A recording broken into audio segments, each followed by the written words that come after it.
बिस्मिल्लाहिर्रहमानिर्रहीम। सुफियान शेख साहब, इन्होंने महाराष्ट्र के एक ज़िले से ये सवाल पूछा है और मैं उसका नाम नहीं ले रहा हूँ क्योंकि मसला ही ऐसा क्रिटिकल है। सुफियान शेख साहब का सवाल ये है कि मौलाना साहब, हमने इलेक्ट्रिसिटी के मीटर में सेटिंग की हुई है और जिसकी वजह से हमारा बिल बहुत कम आता है और ऐसी सूरत में उस पर हम लोग खाना भी पकाते हैं, पानी भी गर्म करते हैं। तो मेरा आपसे सवाल ये है कि उस इलेक्ट्रिसिटी पे पकाया हुआ खाना हमारे लिए हलाल होगा या नहीं, और वो जो पानी इस्तेमाल कर रहे हैं और जो रोशनी इस्तेमाल कर रहे हैं उसका क्या हुक्म है। हम अगर इलेक्ट्रिक कंपनी को बोले तो 70,000 रुपये तक का फ़ाइन लगाते हैं और मैं उसे भर नहीं सकता। आप इस मसले में ज़रूर हमारी रहनुमाई फरमाएं।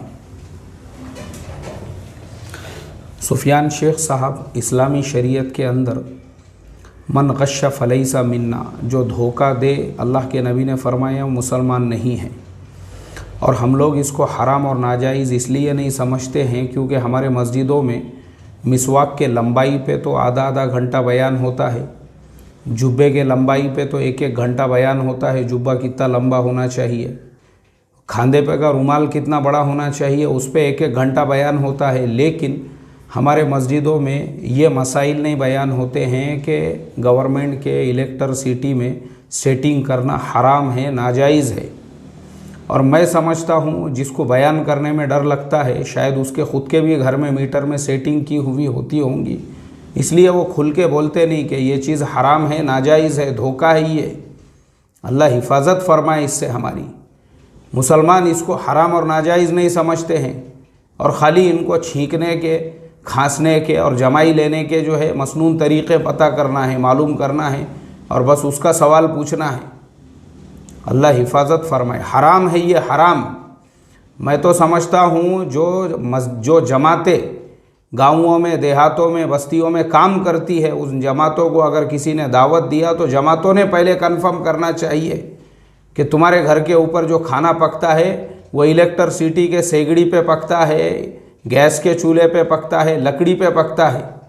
पूछना चाहिए ये कि अगर वो खाना जो है मीटर में सेटिंग करके पकाई हुई सेगड़ी के ऊपर पका के लाके जमातों को खिलाया जा रहा है तो फिर ऐसी जमात चिल्ले 4 महीने का नहीं, पूरी ज़िंदगी भर भी मेहनत करती रहेगी तो वह असरात पैदा नहीं होंगे जो इस दावत के मुबारक काम के ज़रिए से चाहे जा रहे हैं, और ना ही दुआओं में कबूलियत आएंगी। इसीलिए तो नहीं आ रही है कबूलियत कि ख़ुद बयान करने वाले साहब के घर में भी मीटर के अंदर सेटिंग की हुई है और बोलने को डरते हैं। वो ये मसाइल नहीं बताएंगे वो उम्मत को, खाली उम्मत को ये बताएंगे मिसवाक कितने हाथ लंबी होना चाहिए, रुमाल कितना लंबा होना चाहिए, जुब्बा कितना लंबा होना चाहिए, बस ये बताते रहो तुम उम्मत को बस।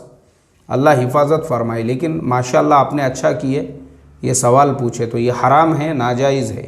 पहली फुर्सत में मेरी आपसे दरख्वास्त है, फ़ौरन आप वो मीटर की सेटिंग को हटा दो। क्या करने का है, जो पैसे आप उससे बेचारे कब्र में लेकर जाते, उसको धोखे दे के कमाई हुई कमाई को खाली जो है जुब्बे के लंबाई को दीन समझ के, खांदे के रुमाल को दीन समझ के और बस दीन की बड़ी बड़ी बातों को दीन समझ के मीटरों में इस तरीके से सेटिंग करके जो पैसे बचा रहे हैं, क्या कब्र में लेके जाते उसको।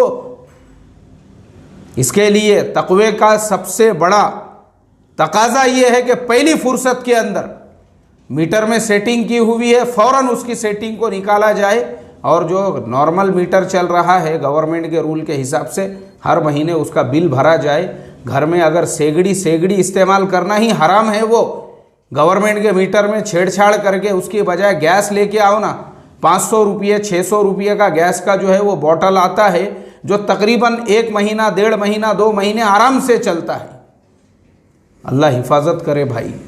अल्लाह ताला जो है इस तरह की खुराफात से हमारी हिफाजत फरमाएं और हम तमाम के अंदर जो है ना खाली जुब्बे वाला, मिसवाक की लंबाई वाला, रुमाल वाला, खांसने छींकने की सुन्नतों वाला ही तक़वा नहीं बल्कि ये भी तक़वा पैदा फरमाएं। अस्सलामु अलैकुम व रहमतुल्लाहि व बरकातुहू।